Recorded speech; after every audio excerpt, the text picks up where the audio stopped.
Kansas City's footing depth requirement is 36 inches minimum. That's if the piers or the footings are more than 4 feet away from the house foundation. If the piers are closer than 4 feet to the foundation, they're required to be equal depth of the house foundation or basement footing.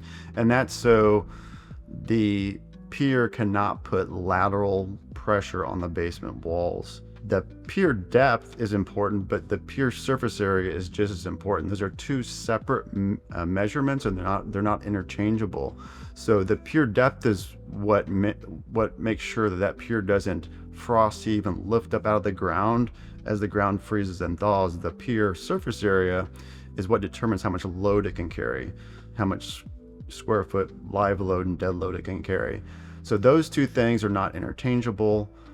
They both have to be exact, and there's tables that you can follow and mathematical calculations to come up with those loads or those measurements. The guardrail heights for residential decks is 36 inches on the deck, and it's between 34 and 38 inches on the stairs.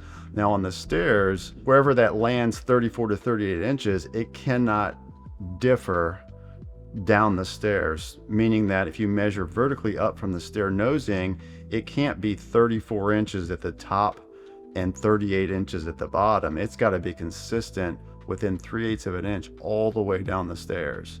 And that's just, as somebody's traversing those stairs, they have a consistent grab rail that they're not adjusting to. Well, there's a few things that can happen for a pier's integrity to be compromised. One is obviously the pier's undersized. It's not deep enough. It's not big enough to carry the load. The other thing that can compromise it is if the pier hole is not cleaned out thoroughly. So say somebody digs a pier, they dig it down 40 inches, and then they leave 4 inches of loose dirt at the bottom of that pier.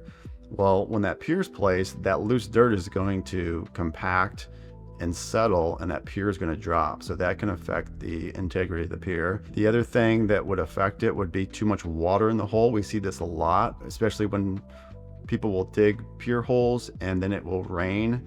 And then they'll just pour the concrete on top of it. That's too much water in that concrete, and that concrete is no longer as strong as it needs to be.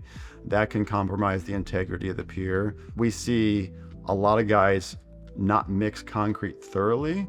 I've even seen builders that will pour dry bags of concrete into the pier hole and water the top of it.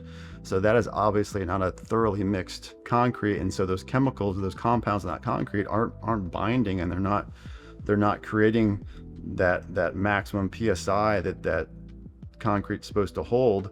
That can affect the integrity of the pier. And then not curing the concrete in cold weather is a big issue. So if the concrete freezes within the first 10 days of being placed, it can definitely create a weaker concrete that can break apart. So when the concrete's placed in the ground, it needs to be, you either need to use like an accelerant and or insulating blankets to keep it warm if the outside temperature is staying below freezing for a number of days. So you need to make sure that concrete is properly being cured as well. Those are the main things. There's some soil capacity testing may be needed in some cases. Usually when you go to pull a permit, it's going to be on a house, and the house would have been permitted.